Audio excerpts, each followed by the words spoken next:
Hello everybody and welcome to the second round of the ESR Academy from Zandvoort National Circuit. We're not using the GP layout because it's a little bit long for these cars and the race length that we have decided of 15 minutes. Every track was designed to at least have 10 laps in it per race. With me on commentary for this particular race is the man, the myth, the legend, the only diamond level driver in ESR, Mike Stopmill. Hey everyone, making my commentary debut. Looking forward to this race. I know some results, like who finished, but I don't know the details, so looking forward to see what you guys, what kind of show you guys put on. Indeed. Currently we are in the qualifying session with Zach Hemstrom making his new name debut. The artist formerly known as Stewart Hemstrom. Currently on pole position ahead of Douglas DeGroot, Rachel Guerin, Gutaf, Ekstrom. Scott Greenfield just went 5th fastest, and then is James Butler, Javier, Perez, Torres, Yuri Nikolai, and Joel Wilstein. 2 cars have yet to post a lap time. One is this man, the debuting Daniel Hernandez. Looking forward to seeing what he can bring to the table. And the other one is John Picha, who, if memory serves, was having connection issues during qualifying, so he will not get a lap time up and will be starting from dead last position, unfortunately. Do we have any absentees? We do have some absentees. Non-sign-outs included Mr. Justin Kratz, Mr. Dave Walsh, and there was another non-sign-out, plus Toby Howard and Dixon Hurst are not present. They both signed out. They had, unfortunately, some real-life commitments that prevented them from attending. And best wishes to Mr. Toby Howard, who was not feeling very well. So, That's a shame. Hopefully, he has recovered to some degree. Feel better, Toby. Joel Wilstein coming to the line with a personal best second sector, so maybe a personal best lap.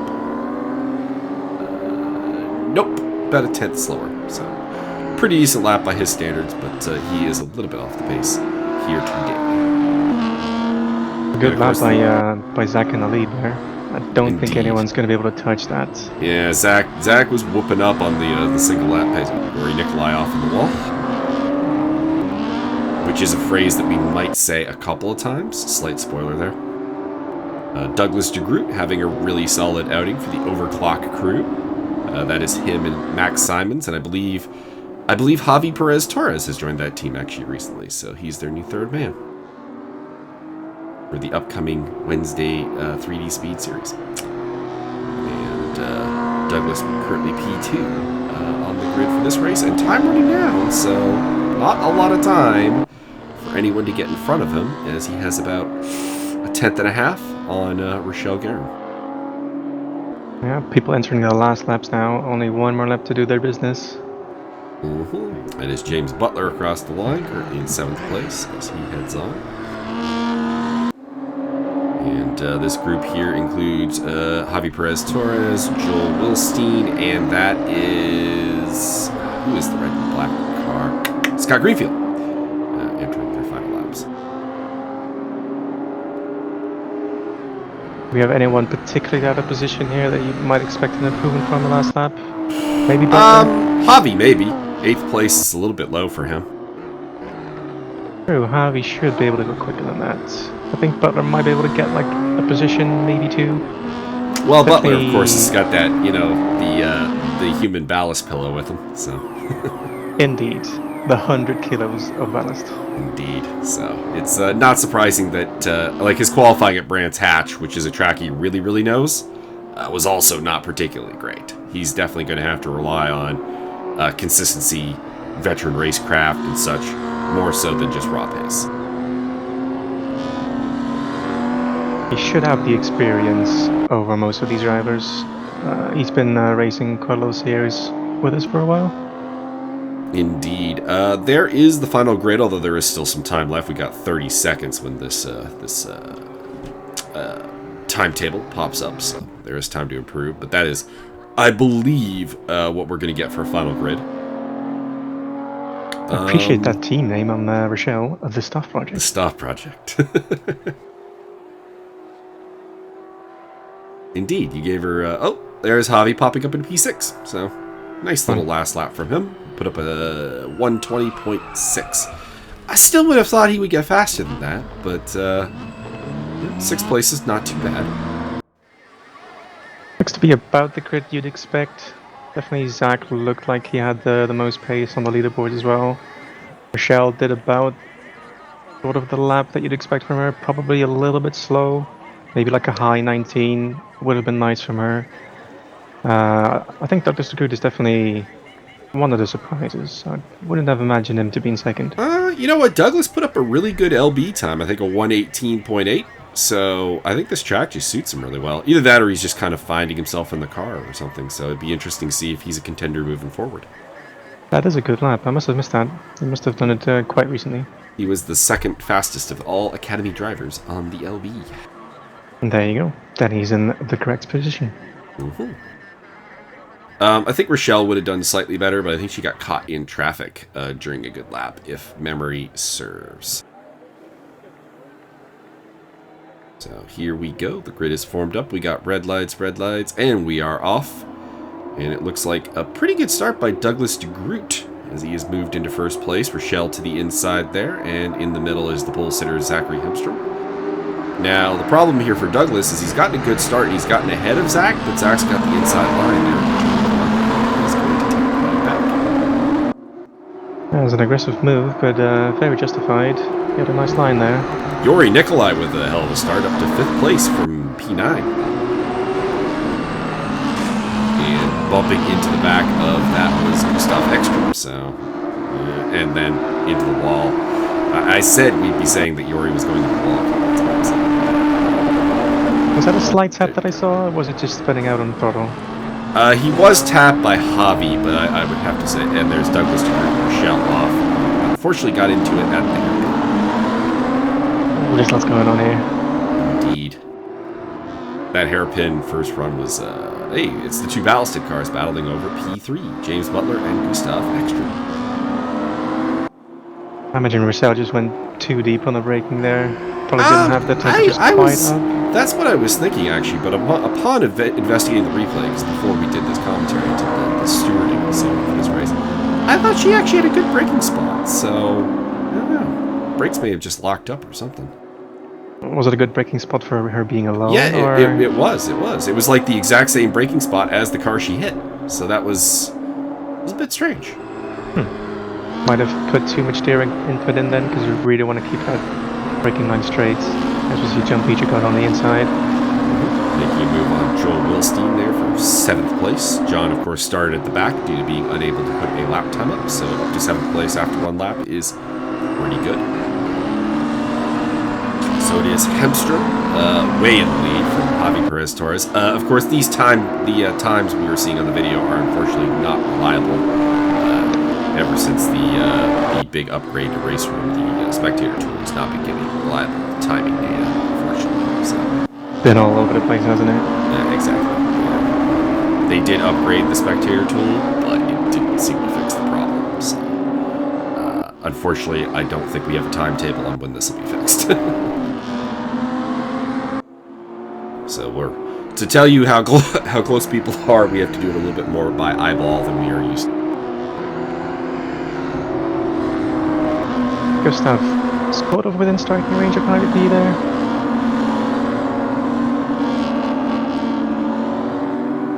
Good to see Harry P in second. Did some laps with him.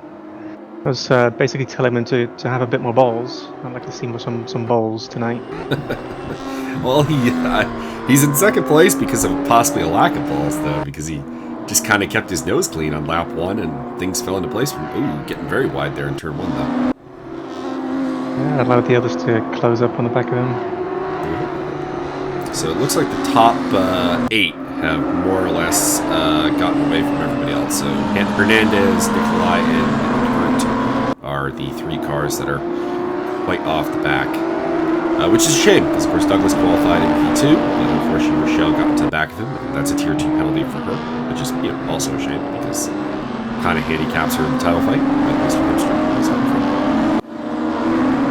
Plenty of time, though. This will be a 12-round series, so I would say the championship is very much up for grabs for whoever can make more improvements across the season.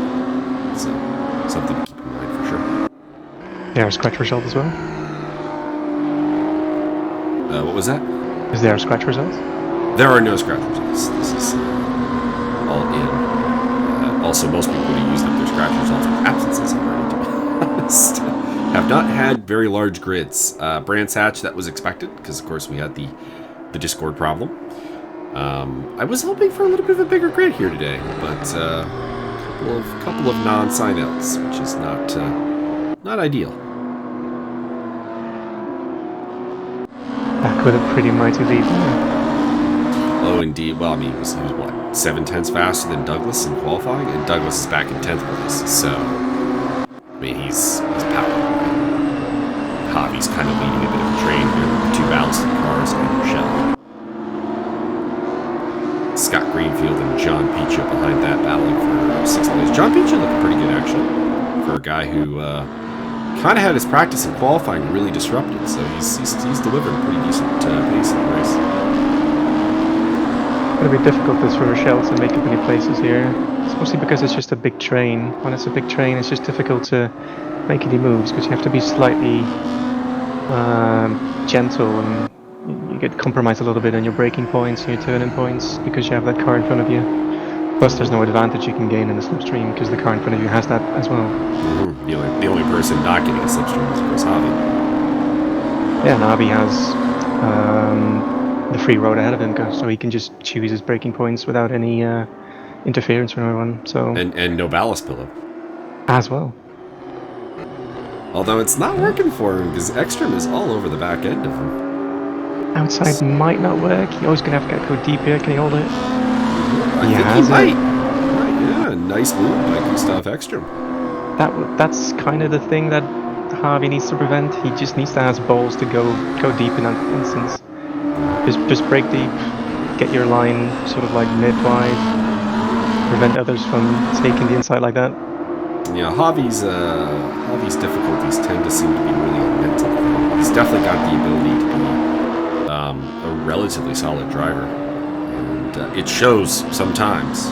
There are moments where it shows flashes of great pace, calm, composed drives, but then there are other times where he just seems to get a little bit rattled. I can definitely see that. He is now going to have to try... Oh, John Picha, a little bit of mistake. Not too bad, though. We cut back to Daniel Hernandez, who is caught up to Joel Wilstein and is looking to move up into 8th place. Hernandez qualified quite high. I'm not sure what happened to him at the start, but he ended up near the back. There was no penalty, so I'm wondering if maybe he took himself out in regards to that, unfortunately. Which obviously can happen. Might have had some trouble with Yuri spinning or something happened in the back there. That too. Yuri, of course, is driving without a front end, and that's probably why he's still at the back there. As Hernandez gets the job done on Wilstein into turn 1. That looked like quite the difference in braking points there for the two drivers. Indeed. That is probably it. Man, Gutaf is scampering away, so Javi's got to find a little bit of pace here that he seems to be lacking.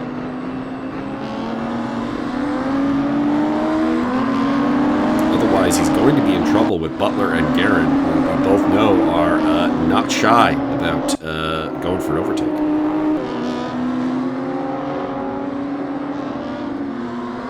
Ooh, hitting that cup quite hard there. I was telling Rochelle in training to hit that car with about half a car's width. That looks slightly more. Yeah, I think that was definitely. I was talking to her with her before the race, of course. That was probably the turn she was most worried about getting consistently a good line through. So it was the two corners that we worked on the most, I'd say, in the laps that we did. They are a difficult complex together.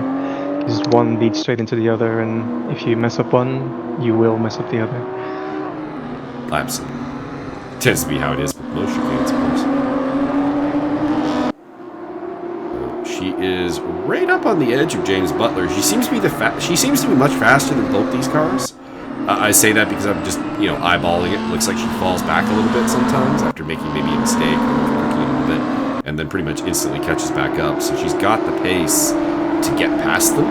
She just needs to find an opportunity.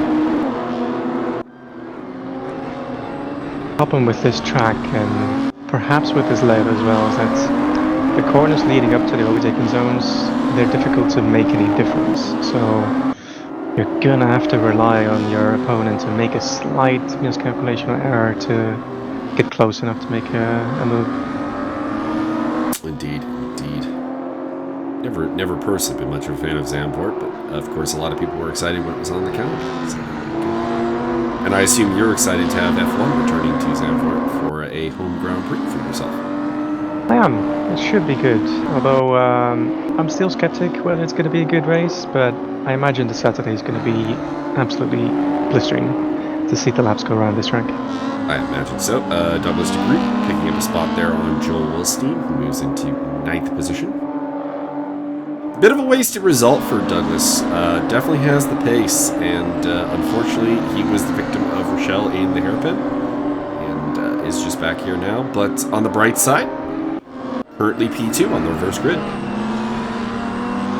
Do you reckon he had trouble recovering from the spin, or did he have another off? I think I think what it was, he got caught outside and had to wait for almost everyone to pass him before he could rejoin. Yeah, that's going to put you in that position. That's a shame. Which, is kudos to him, though. I know there are some drivers who would have forced an unsafe rejoin there and probably actually created more carnage. So, absolutely the right thing to do. Sometimes you just land in that position, whether it's your own fault or not, and you're just going to have to deal with it. You're going to have to respect other people's races, especially ones that weren't involved in your incident. Absolutely. And since there were 2 penalties for unsafe rejoins that are coming up in race 2 and race 3, good example for the Academy drivers. Zach Hemstrom in cruise mode at this point. We actually had the video from his point of view that he uploaded to the ESR channel. So there is that. I had a little bit of a look at that as Guerin gets into the back of Butler. That looked... I'm not sure, I'd have to see it again. I think James was slightly wide, he was slightly high in the banking. Rochelle probably just was doing a normal line. That was my read on it as well. I actually used a similar move to that in the stewarding/coaching video. Because I saw a lot of that. There were a couple of people who didn't really take Paul's advice to be really tight into the turn 1. Either that or they couldn't. I suppose I shouldn't say that it was a conscious thing. But I was talking about what I called the race leader coming up to a lapped car here. That is Yuri Nikolai, who of course is missing a good chunk of his front end. But I was using that as an example of what I called the danger zone of exposing yourself to possible danger that you might be just better off not exposing yourself to. So, but that is Mr. James Butler off the track and Rochelle up to 4th place. James did not report the incident, so there is no penalty on the play. And Scott Greenfield and John Peaches picked up a spot there. It looked like it was potentially a 50-50, although I do think Rochelle could probably have mitigated her braking point slightly because of the car in front. Of course, you always have to do that if there's a car in front. Regardless of what they do, you have to make sure you don't hit them. Absolutely. Very, very seldom, if you rear end someone, will be them getting the penalty. It's the general rule. I can only think of maybe like 2 or 3 instances in like all of the ESR stewarding history of the car getting rear-ended, getting a penalty, and in all of those instances, to be honest, we suspected a brake check from the lead car. Yeah, I've seen some movement on the braking sometimes that is quite dangerous, especially in cars that rely on downforce. Open wheelers for sure. It's still Zach Hemstrom quite a ways ahead, and in fact it is now it has been for some time, I just haven't commented on it, but it is a Swedish 1-2 between Mr. Hemstrom and Mr. Ekstrom. Although, of course, Zach is a English person by birth, who is married a Swede, lives in Sweden. Oh, and Hemstrom is his wife's name now. That is correct, yes. I don't see that often, that's kind of cool. kind of makes it makes sense because from what he was telling me more about his like change from Stewart to Zach as a first name was that the Swedish people seem to have a problem saying his name properly. So I guess that would remove some headaches to just go with the name that they can say. I suppose Zach is fairly simple, although it is probably not of the native tongue either. No, but I think I don't know. Maybe it's just how the tongue works. I mean, it's weird some of the names that people have a hard time pronouncing. Like I grew up obviously with the last name Magas, and so many people messed it up, and I never really understood why. Is that how you pronounce it in your native tongue, Magas? Pretty much, yeah. It's just Isn't there like an accent just, somewhere, like Magas? No, there's no accent or anything. It's just spelt like it's just said like it's spelled. And yet, I think the worst one was actually I was at a punt, pass, and kick competition, which is like it's a American football thing. You go on the field and you punt the ball, you throw the ball. If it goes really far, you did well, sort of thing. I was like, I don't know, 10 years old. And for the longest time, I didn't go up because the guy butchered my name so badly that I didn't think he was calling me.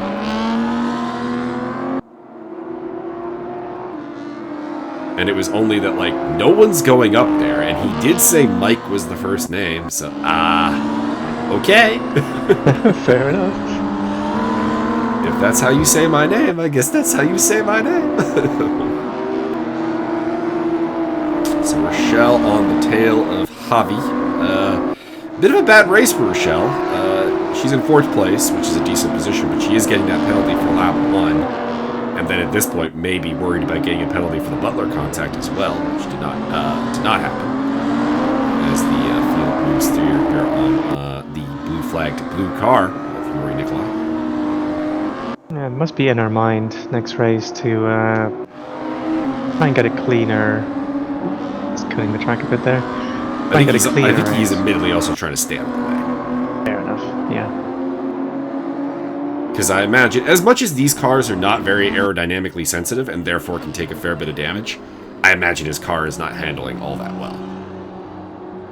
As they come across the line, Javi just hanging on for the podium. Scott Greenfield in 5th place there, ahead of John Peachy. Good result for the Peach from the back of the grid. And James Butler in 7th. 8th place will go to the debuting Daniel Hernandez. And then it is Douglas DeGroot, Joel Wilstein, and Yuri Nikolai. So pole position will go to Joel Wilstein for race number 2, ahead of Douglas DeGroot. So Douglas gets a second chance to make things happen after race 1 kind of did not go the way the Guyanese driver would have liked, which I believe is how you say something for Guyana. But I'm not 100% sure. That's a good lap for Zach. 19.2. Closest one is Rochelle with a 19.6. That's a good lap for her. I think that's pretty much her leaderboard time, actually. So, pace was not her problem. Just a little bit of, kind of the opposite of Javi, actually. A little bit more caution required for Rochelle. Very mature drive by Javi. He did make that slight mistake by just not having quite enough pizzazz into that turn 1 to let Ekstrom through. But good result, 3rd. Yep, 3rd off of a P6 on the grid. I can't really complain about that at all. Absolutely. We'll see if Yuri Nikolai gets another fantastic start, because his race 1 start, sadly the race went really, really downhill for him after it, but the start itself was electric. So we'll see if he can do it again. Not really sure how he had such an advantage on the start, though, because of course these cannot, you cannot false start these, so everyone should be getting decent starts. So we have red lights, and we are away. Joel Wilstein a little bit slow off the start. He usually is, which is, again, fair enough. Joel is a driver of relatively advanced age. Probably is a little bit for him. Yuri Nikolai is zipping around in the background and going up the inside to take a couple of spots into turn 1. So another, I'd have to look at it to know if I thought it was a good move or just a brave move by Yuri Nikolai, but he did take 3. Oh, and into the back of the ground. Oh, that was just a pure punt there. Yep, that was a penalty, on the record.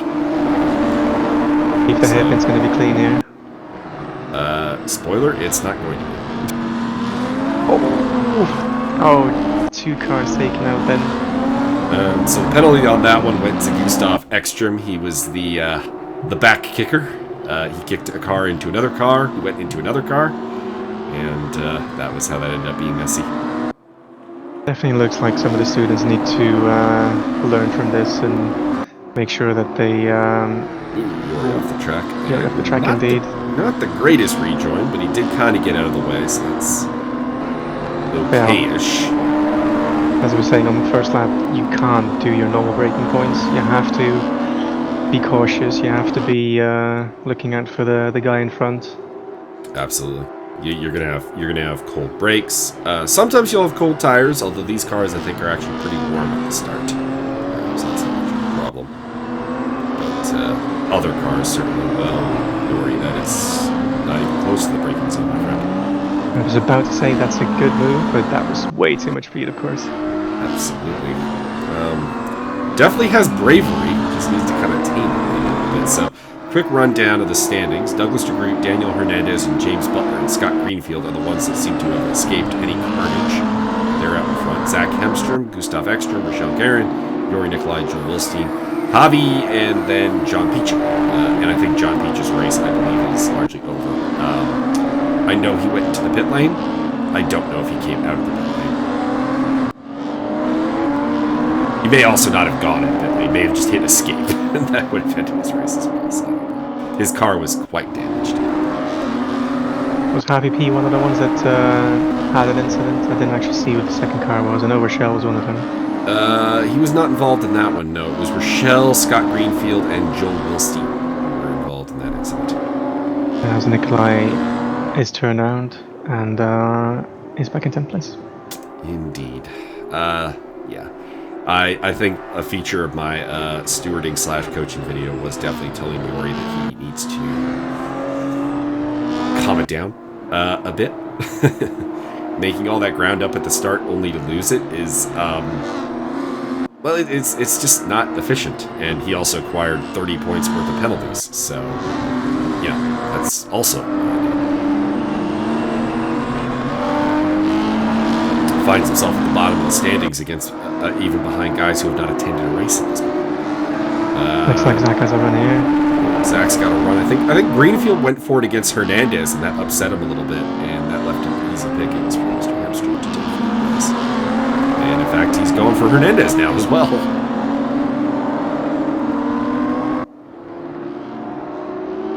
Let's see if any one of them backs off. Yeah, it looks like Hernandez backs off there. I don't imagine you can make that too wide. I saw it attempted in the third race, and it did not end well. So, I will go with a no.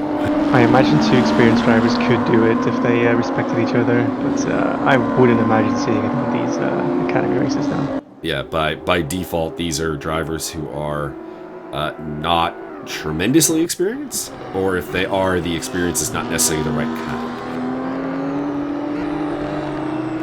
Just like looking on the inside here. Can he brake late? He cannot. Actually, well, Scott just goes off the track, so that helps out. Indeed. It's difficult to see. Oh, that's a super safe on rejoin there. It looked like he was slightly out of control as well. He just was too hastily trying to get back on the track. Well, what happened there is that in real life his wheel had come loose, and he was trying to fix it and didn't lock his brakes. So, yeah. And that has, of course, taken Rochelle's front end off and has put her at a significant disadvantage. That's a shame. 2 incidents in the first race for Rochelle, and she has a destroyed back end and a destroyed front end now. So that car is. I think she still has a rear bumper, but it's significantly crumpled. Significantly crumpled, I believe is the case. Yes. I've actually never seen one of these lose their rear bumpers. I don't know if that's even a possibility. Like, I just don't even know if it's part of the damage model. I'm not sure. I don't think I've seen it either. I don't think I've seen them lose their wing either. Yeah, the back end, as far as I can tell, just crumples. It won't actually destroy itself. I imagine it will compromise the diffuser a bit, although they probably have quite a minimal one. Yeah, well, in general, these BMW 235, and really any kind of production car cup model, it tends to be pretty unaerodynamically sensitive. So you can beat them up pretty considerably, and they will still go. Things will be, interesting, but it's not like a Formula 1 car or an Indy car where any damage from it. There's Rachel with no front end, and Javi, Perez, Torres on the chase. Yeah, that Rachel's car looks like a car from Wreckfest at this point. A little bit. Not her fault this time, and the car is messed up. Absolutely. A pretty decent debut from Daniel Hernandez, if I may say. They're in 4th place. Oh, this is his first race with the Academy? Indeed. This was his first race with second race, now that we're on race 2, but this was his first ESR races in general. Oh yeah, because this was just before the IndyCar race, which he did as well afterwards. Indeed. I heard not great things about his performance there, but I have not seen him, so. I think he had some troubles either keeping it on track or with the pit stops, but he did manage to get it home in 9th, I think. Oh, that's good. It was probably not for his own pace or his own clean race, mostly that the others just had a lot of problems. Well, unfortunately, I feel like the Indy cars are going to be very much about minimizing your faults, basically, more so than anything to do with your strengths. For the Division 3 and Division 2 guys, I guess. Division 1, obviously, you guys are more than capable of handling it, but I know from my own attempts to drive the car that the back end of the grid is going to be chaotic. Yeah, the combination of high aero and the turbo definitely makes for a difficult to drive car, especially for the low end of Div 2 and the Div 3s. The speed difference between the top end and the bottom end was quite enormous, especially in some blue flag situations. Let's see, Zach Hemstrom is on the charge against James Butler, looking to get 2nd place. And Douglas DeGroot's still out in front. Douglas making the best of this 2nd place on the grid, unlike race 1. So, good on him. Yeah, very clean drive so far. I think he's been putting in very consistent lap times. Indeed. And not much else going on further back that I can see. And of course, the timetable there is not remotely accurate. 6 minutes per sec to get past a heavy James. Mm-hmm. Looks like he might have it here if he can stick it around the outside. Indeed, although I kind of wonder as the championship leader if he really needs to be going for that kind of move right now. Switchback maybe? That didn't look like a great line. It looked like his braking line got compromised a bit. He had to do too much turning while braking there to make a move. That'll be, of course, the interesting thing, because, I mean, as early as in the season, Zach, of course, had a pretty solid Brands Hatch where he had 2 podiums. He's coming off a win in race 1. Rachel, who is his main rival, of course, is having a terrible day. It'll be interesting to see how much he prioritizes getting past Mr. Butler.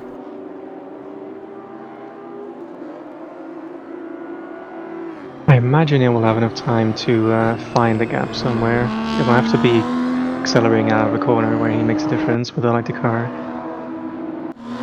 Indeed. Here again, a little bit wide in turn 1 from Butler, which was a bit of a characteristic of his line. If he can keep this one tight, get a good exit here, he might have some sort of a run, but it looks like he's a bit too far back. He also a little bit of a bobble there.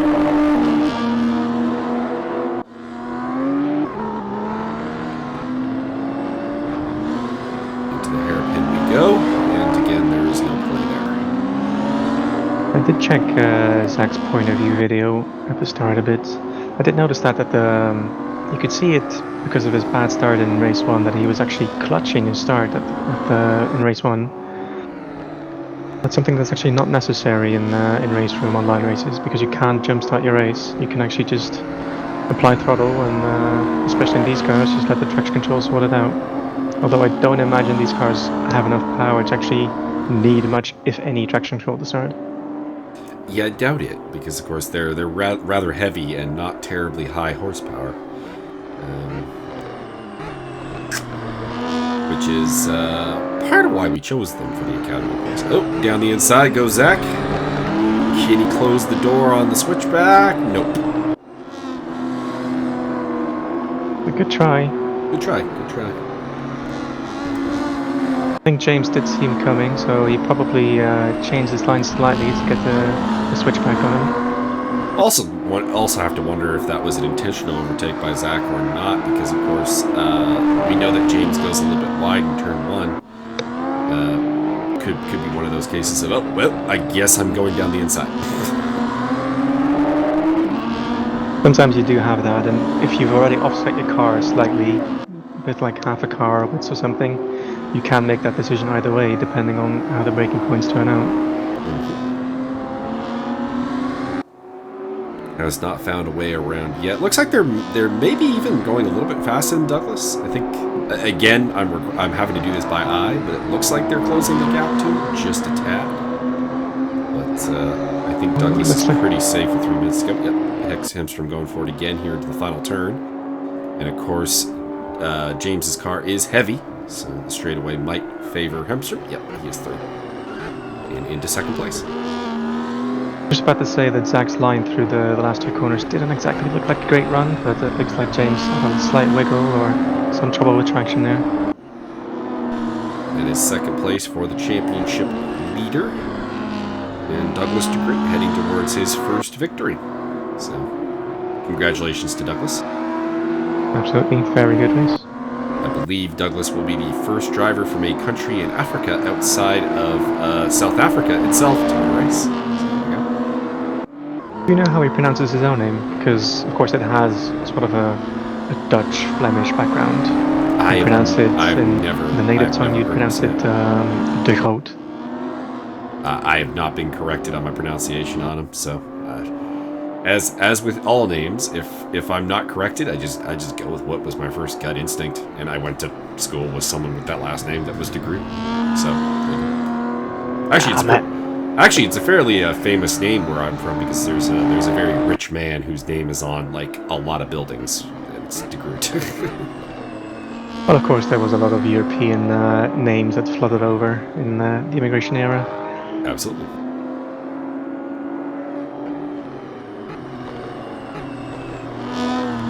Although Byron has insisted that I change my pronunciation of Murray's name, so I will be trying to go with U1 instead of E1 Chuck. That seems to be Byron's insistence that is how it's pronounced, although Murray has not elected to correct us.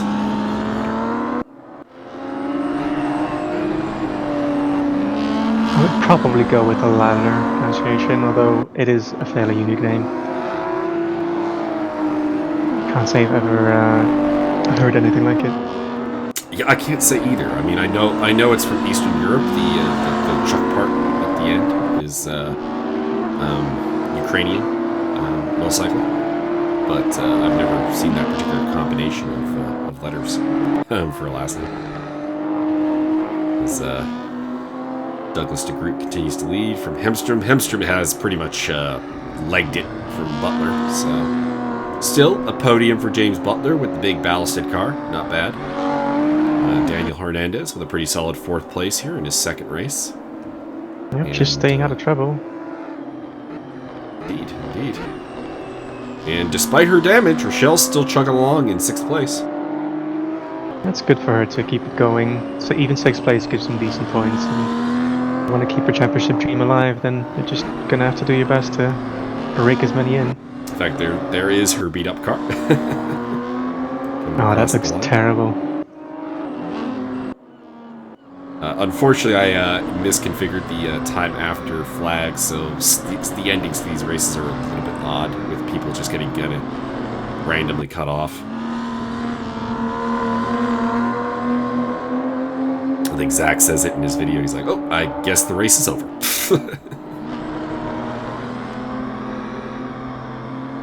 John Picha looking a little worse for wear there as he chases Joel Wilstein to the line. Although that I believe he's lapped. Yeah. Oh right. John pitted. He got sent into the wall on lap 1 and then pitted.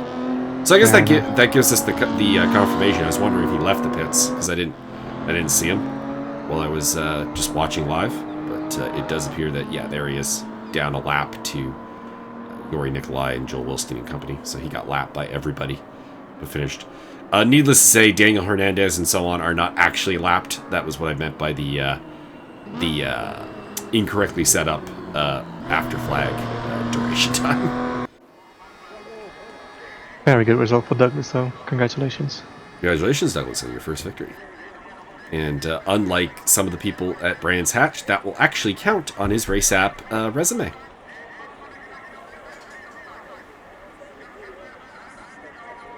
Who are we going to have on pole? I didn't actually see. Was it pole will be Yuri. Yuri. And then Wilson in second, I imagine. It'll be, Wilstein in second place.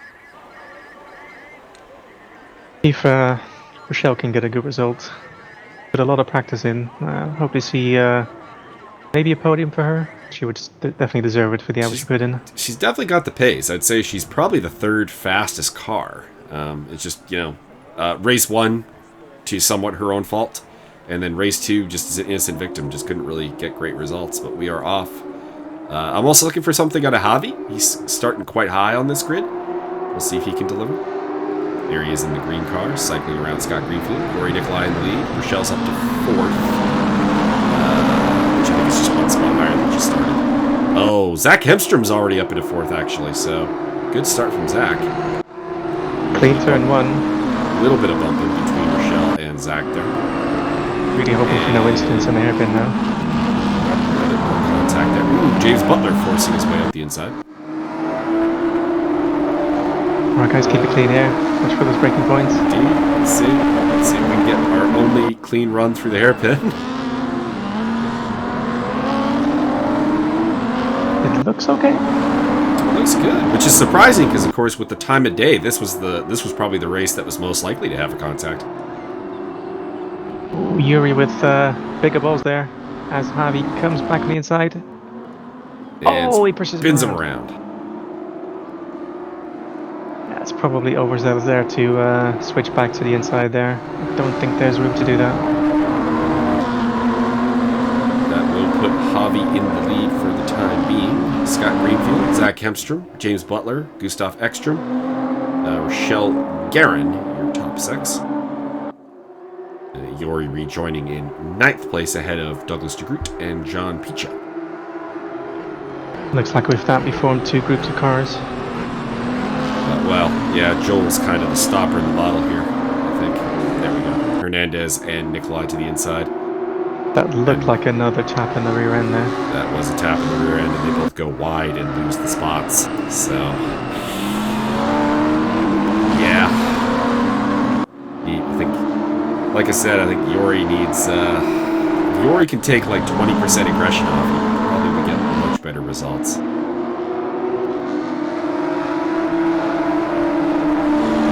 There's John Picha right behind Yuri and Joel, out for 7th place. And the top 6 kind of making their getaway. Might just be a slight efficiency in technique as well when it comes to these braking points when people are so close. It's hard to teach that in any one-on-one session or in any video, but what I find helpful generally is to have my eyes sort of between my own braking point, my own marker that I've chosen in my practice. As Greenfield goes wide there, unfortunately. But I have my 2 spots, it looks like. I sort of point my vision in between the car in front's braking lights and my braking marker to see whether he's braking earlier than my braking point, and I can make a decision to brake earlier than I wanted to avoid contact. Yep, like we said, you've always got to... Oh, contact. Oh, that looks like a mess in turn 1 there. 3 cars involved. That was a penalty for Mr. Scott Greenfield, who contacted the rear of Mr. Zach Hemstrom. Probably wanted to get back his positions he lost on the last turn there. And Rachel up into third off of the carnage. To square off against my arch nemesis, James Boulier. Let's see if we can see some racecraft from Rachel here in the slightly lighter car. Ekstrom gets into the back of Hemstrom. Greenfield gets up the inside. And sadly, this is not over. Again, because I know from the penalties, we're going to get more. Boom. Another one from Ekstrom. That was poor driving, I have to say. It was not good. He also cut the track there. Wasn't obvious from the angle that we had, but upon replay inspection, he's very much getting a track cut penalty from that move as well. So mistakes can be made, but making two significant mistakes and involving your opponent like that after one another is definitely not a good thing to do. And your fellow countrymen at that, come on. Thought Sweden was welcoming of its immigrants. Javi, Perez, Torres out in front, enjoying a good day. Your ACC teammate. Indeed, he's been having a little bit of trouble with the AMG, but I've been pushing him. See if he can clean up some of his rough edges. Yeah, I was trying to push him during the practice session yesterday as well. And, physically or mentally?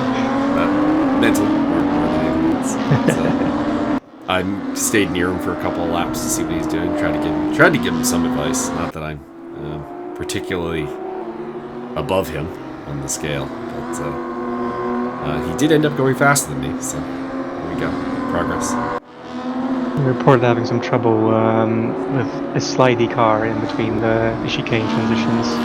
He definitely was sliding. That is for sure. I didn't see it, but it sounds like he was probably trying to maintain too much speed and not having too much patience in... That was my guess as well. I got a couple of decent looks at it, and it definitely... Ooh, I heard another big hit in the background there. Must have been Rachel hitting James there. I don't think they did. I think James just hit them quite wide. Could be, though. Could be. No reports came across my desk on the matter. I'll have to check on the replay. Might have been a hit with no particular consequences. Could be. Douglas DeGroot on the tail of Scott Greenfield, who's had a little bit of an uncharacteristic bad day for Scott Greenfield. Not results-wise, he's picked up some decent results, but has gotten himself into trouble a little bit.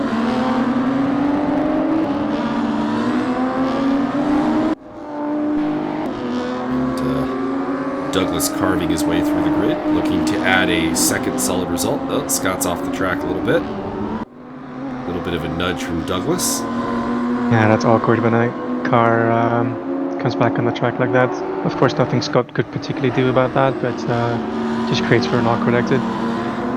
Hemstrom going for it against Yuri Nikolai, and his front end's a little bit messed up, and he gets past Yuri there.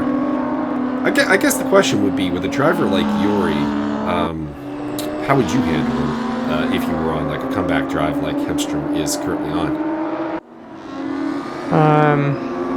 You would have to have some rapport with what kind of driver he is. I'm not super familiar with him, but having seen these two races, he definitely seems like a super aggressive driver that just goes for every single gap and every single opportunity. I would probably wait a little bit to see just where he's weak and where it's safest for him to get by. Sounds like a good plan. Greenfield has lost fourth place to Douglas. That happened off the screen. There is Ekstrom now dealing with Yuri Nikolai.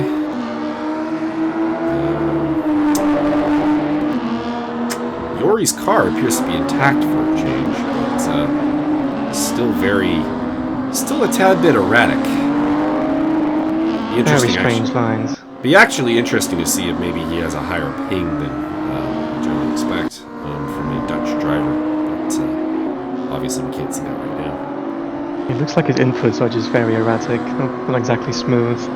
He would probably do well to just drive 5% under his ability, and he would drive much more consistent laps as he goes wide again in that turn. Indeed, that's going to open the door for Gutaf to make the move. Just trying too hard there, Yuri. Try and just tone it back. You're overdriving the car. Looks like the car is a little bit driving him at this point. Could definitely say that, yeah. Back to the race leader, Mr. Javier Perez Torres, the Mexican-American immigrant, up in first place. Go, Javi. And James Butler in second, Rachel Guerin third, Douglas Stewart, and Mr. John Peachy, Freshly Squeezed Man, is up in fifth place after a disastrous race number 2. So good to see John getting a nice result. If he can hang on to it in the remaining 6 minutes that we have here. He's got some fast drivers queuing up behind him, including Zach Hemstrom, although Hemstrom's car is damaged, so we'll see if he can cut through. Yuri going very deep here.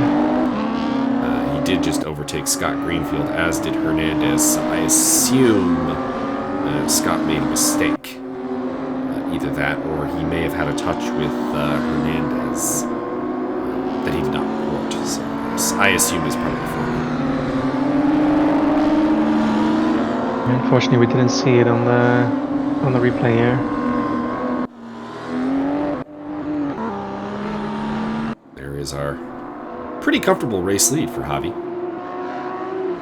Kind of like Brands Hatch, where he won the race 3 as well, and is seemingly parlaying race 3 into being the Javi race. As Hemstrom goes a tad bit aggressively there with Hernandez. I just say that because as championship leader, I'm not sure I would want to make that risk, but it has worked out, and he has taken 6th place.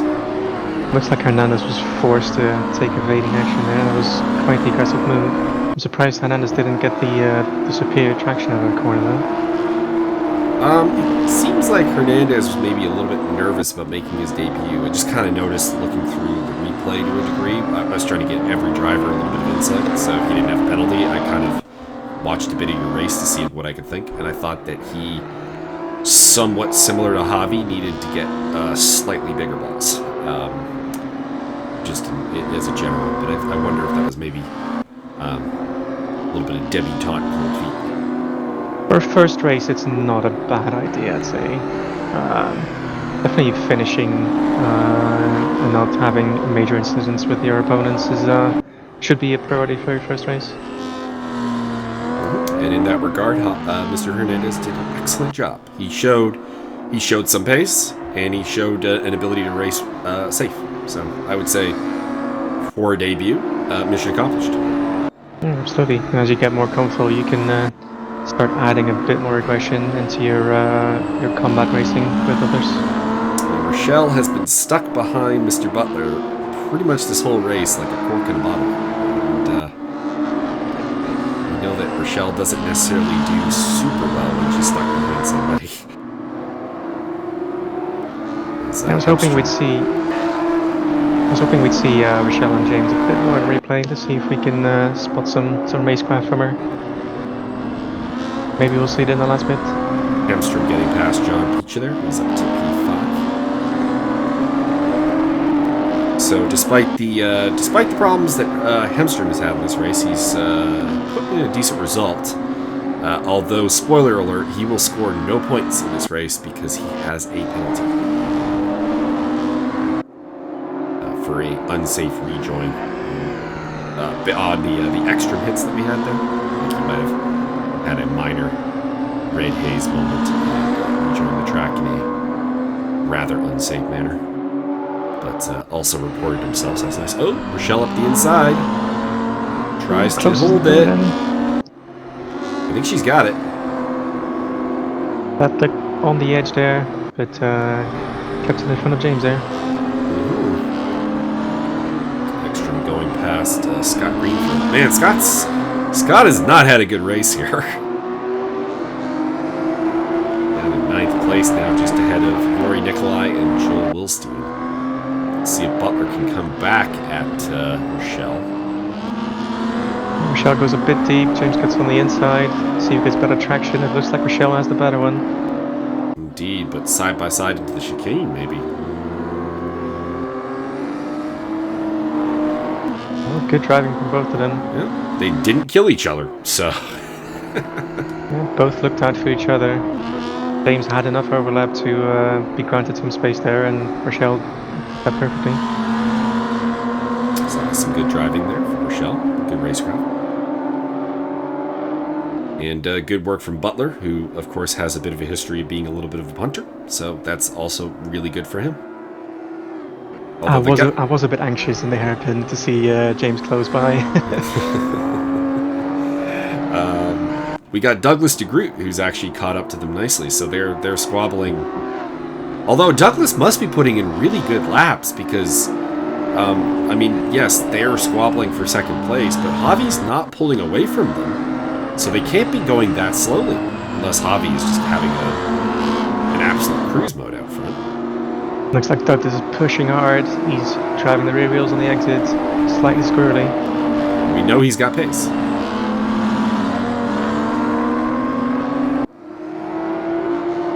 the meantime, Daniel Hernandez hunting down John Picha. Still a pretty decent result from John there in 6th place after the horrors of race 2. So, congratulations to the freshly squeezed one.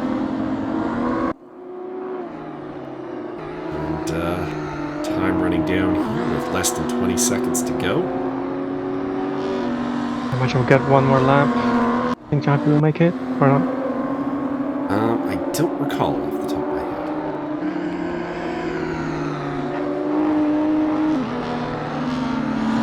Time is down. Oh, no, checkered flag is out. So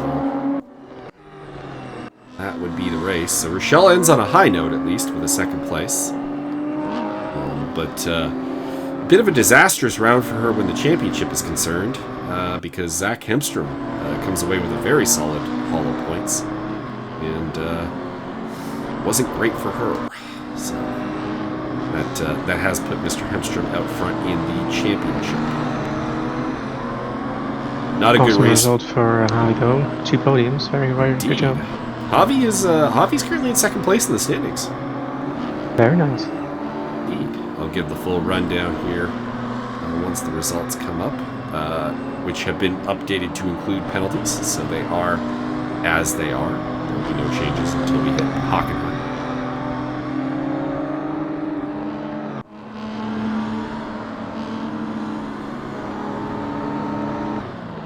There is the final results. Fastest lap to Douglas DeGroot, a 19.6. Hemstrom was 19.7, 19.9 for Rachel. Those were the only 3 to hit sub 1 minute 20s, although 1:20.1 for Javi. Everyone is not down a lap. Again, that is the after flag checker time not being set correctly, terminating the race early. My apologies to everyone on that regard. I will endeavor to fix that in the future. I have to say, standout drivers today were, I'd probably give it to Javi and Douglas. Zach showed awesome pace in the first 2 races. He was unlucky in the 3rd to have some incidents, but I think Javi and Douglas had great performances today. Indeed, because we know that Zach has pace. It's not a revelation. So I would say, yeah, Javi a great round. Douglas his first win. So I'm very pleased with that. So standings. Zach Hemstrom leading the championship with 97 points, ahead of 88 for Javi, 86 for Rachel, 64 for James Butler, 43 for John Picha. That is your top 5. Douglas is in 6th place. The debuting Daniel Hernandez is in 8th. And hopefully we see some guys who have been absent from the grid so far make it for Hockenheim, which is next up on the calendar. So it was a relatively high penalty haul from this race. Zach Hemstrom, Rachel Guerin, James Butler. Oh, wait, Butler had one from Brands Hatch. He was clean this round, so congratulations, James Butler.